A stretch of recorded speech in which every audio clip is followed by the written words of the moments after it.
Ronda número 8, penúltima del Altibox Norway Chess, y se enfrentan con las piezas blancas el campeón del mundo, el noruego Magnus Carlsen, versus piezas negras, el gran maestro chino Yu Yangyi. Vamos a ver qué pasó en esta partida. Inicia Magnus Carlsen con D4, apertura de peón de dama, D5 por parte de Yu Yangyi, C4, C6, planteando el chino la defensa eslava, caballo F3, caballo F6, caballo C3, D por C4, y como es costumbre, Magnus evade las líneas principales y juega E4, permitiendo un B5 negro, protegiendo este peón de B5 en el futuro entonces al peón de C4. Y bueno, aquí lo principal es A4, a lo que se tiende a continuar con alfil F5, E3, E6, alfil por C4, alfil B4, enroque, etcétera. Todo vinculado a la línea principal de la defensa eslava. Pero en la partida tenemos este E4. El chino entonces hace lo lógico, B5, alfil E2 por parte del campeón del mundo, y ahora B4, que bueno, no es lo principal. Aquí lo que mayormente se juega es E6, y las blancas habitualmente continúan con enroque, alfil B7 y ahora un B3 buscando desestabilizar el flanco de dama negro. Pero bueno, en el juego hemos tenido este B4 y ahora Magnus juega E5, una jugada que nada es la principal y que de hecho al termómetro del tablero no le ha gustado. Lo que se suele jugar acá, en lugar de este E5, es caballo A4, cediendo en A4, es decir, captura las negras caballo por E4, pero ahora jugando alfil por C4, E6, enroque, pero bueno, sabemos que Magnus es tremendo y muchas veces de manera intencional entra en líneas menos teóricas. Entonces, en la partida tuvimos este E5, el chino juega B por C3, E por F6 y acá increíblemente Yu Yangyi juega E por F6, mostrando así un excesivo respeto, por no decir miedo, ante el campeón del mundo. La pregunta es, ¿por qué no capturó el chino en B2? Eso es lo objetivamente mejor, es decir, en lugar de E por F6, C por B2 y tras alfil por B2, E por F6.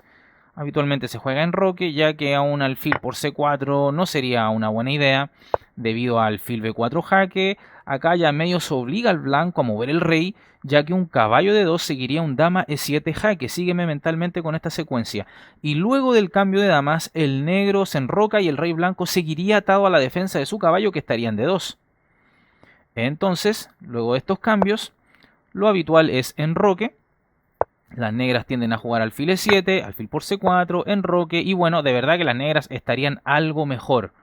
No obstante, el chino, en lugar de capturar en B2, que es lo correcto, juega E por F6. No quiso entrar en duelos teóricos, al parecer, con Magnus Carlsen, a pesar de que este también los evade. O más bien, no quiso entrar en una partida un poco más disputada, sino más bien plantear esto a niveles de solidez y de mucha firmeza.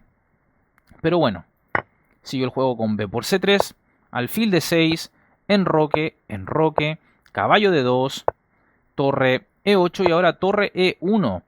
Por supuesto mencionar que caballo por C4 era completamente posible, aunque Magnus demuestra que no tiene prisa en capturar en C4 y por ende juega torre E1.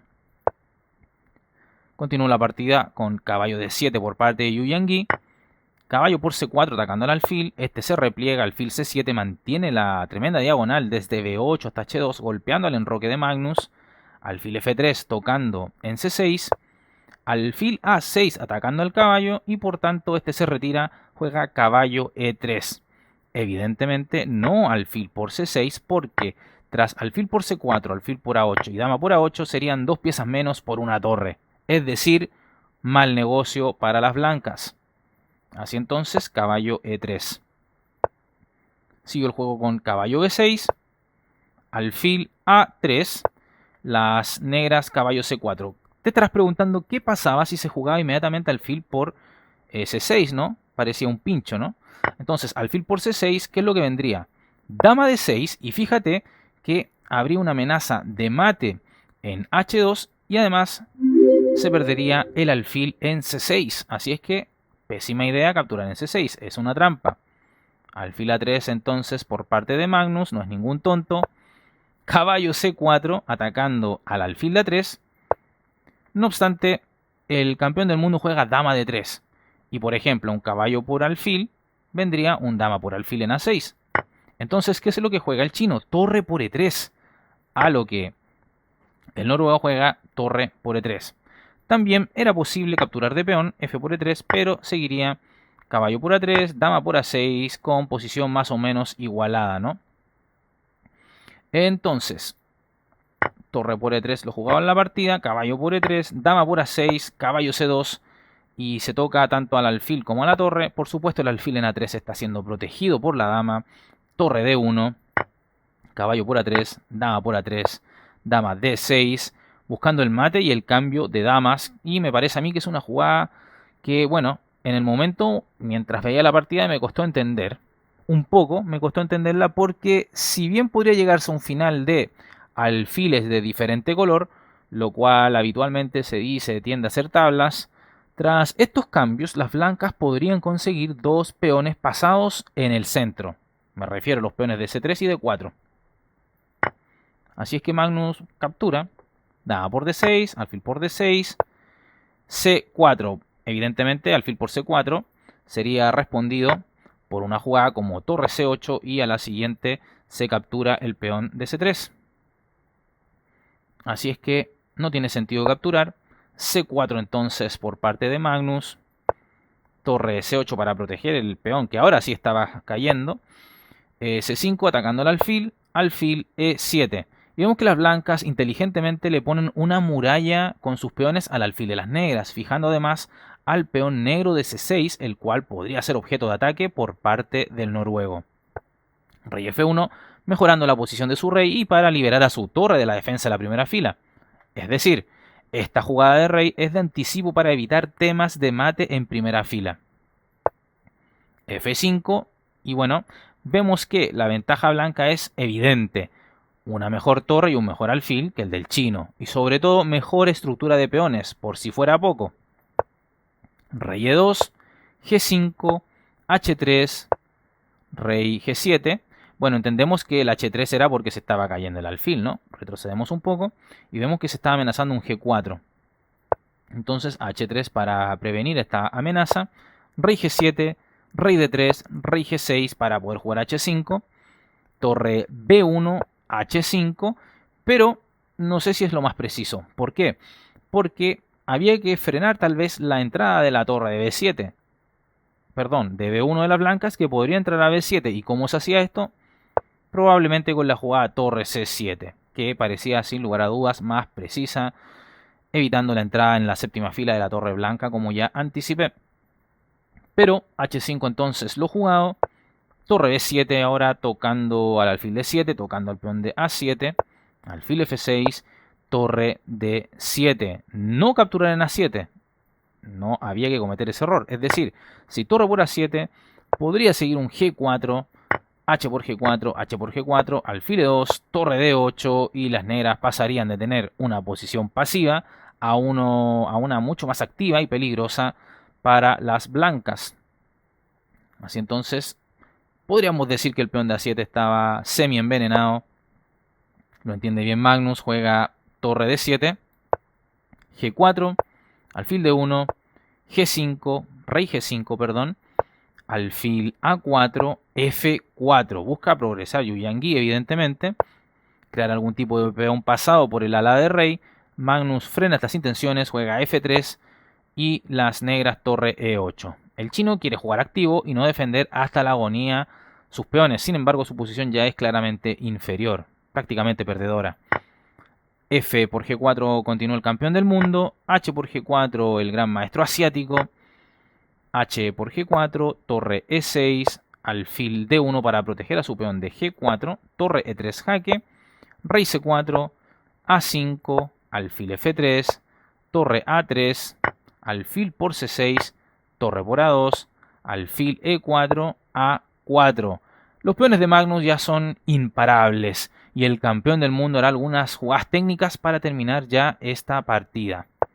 C6, torre A1, C7, A3 y ahora rey B3, y ante esto Yu Yangui abandona la partida. El motivo es que se controlan las jugadas como torre C1 producto de un alfil C2 que sería oportuno por parte de las blancas, poniendo un escudo al avance triunfal del peón C. Gran exhibición técnica la de Magnus Carlsen, demostrando que es el mejor del mundo, y una partida muy temerosa en la apertura por parte del gran maestro chino. Pero vayamos a ver la tabla de posiciones para que te enteres cómo va este torneo y las demás partidas jugadas el día de hoy. Y tenemos entonces, señoras y señores, tabla de posiciones, y en la ronda número 8 estos han sido los resultados. Magnus Carlsen derrotando a Yu Yangui, partida que acabamos de ver. Leon Aronian perdiendo con blancas ante Fabiano Caruana. Bashir Lagrave tablas con Ding Liren, luego fueron al Armagedón, ya te mostraré esos resultados. Mamediarov tablas con Wesley So, te mostraré también los resultados en el Armagedón. Y Grichuk tablas con Vichy Anand. Y ahora vamos a ver el Armagedón de estas partidas que terminaron empatadas. Bashir Lagrave derrotando a Ding Liren y Grichuk cayendo ante Vichy Anand. ¿Y qué tenemos entonces? Que con estos resultados, faltando aún una ronda por disputarse, Magnus Carlsen es el campeón del Norway Chess 2019, el Altibox Norway Chess 2019. 13 puntos, ya es imparable, no lo pueden alcanzar aunque pierda el día de mañana. Y bueno, ¿quién es su rival el día de mañana? Nada más ni nada menos que Fabiano Caruana, que se encuentra en la cuarta ubicación de este torneo. Magnus Carlsen primero, Leon Aronian segundo, Yu Yangui tercero, Caruana cuarto, Ding Liren quinto, Bashir Lagrave sexto, Wesley So séptimo, Vichy Anand octavo, Mamediarov noveno y último lugar Alexander Grichuk. Dale me gusta al video, suscríbete al canal, compártelo con tus amigos, síguenos en cada una de las redes sociales que están en la descripción del video, y como siempre agradezco a aquellos suscriptores que apoyan al canal con una donación. Un abrazo y se cuidan. Chao. Bienvenido Rodrigo Jiménez al canal. Suscríbete al canal dando clic en el botón suscribirse y además haz clic en el botón de la campanita, la cual te permitirá recibir las notificaciones de partidas inmortales de ajedrez en tu teléfono móvil, en tu correo electrónico, y así recibirás al instante el aviso de un nuevo video en nuestro canal.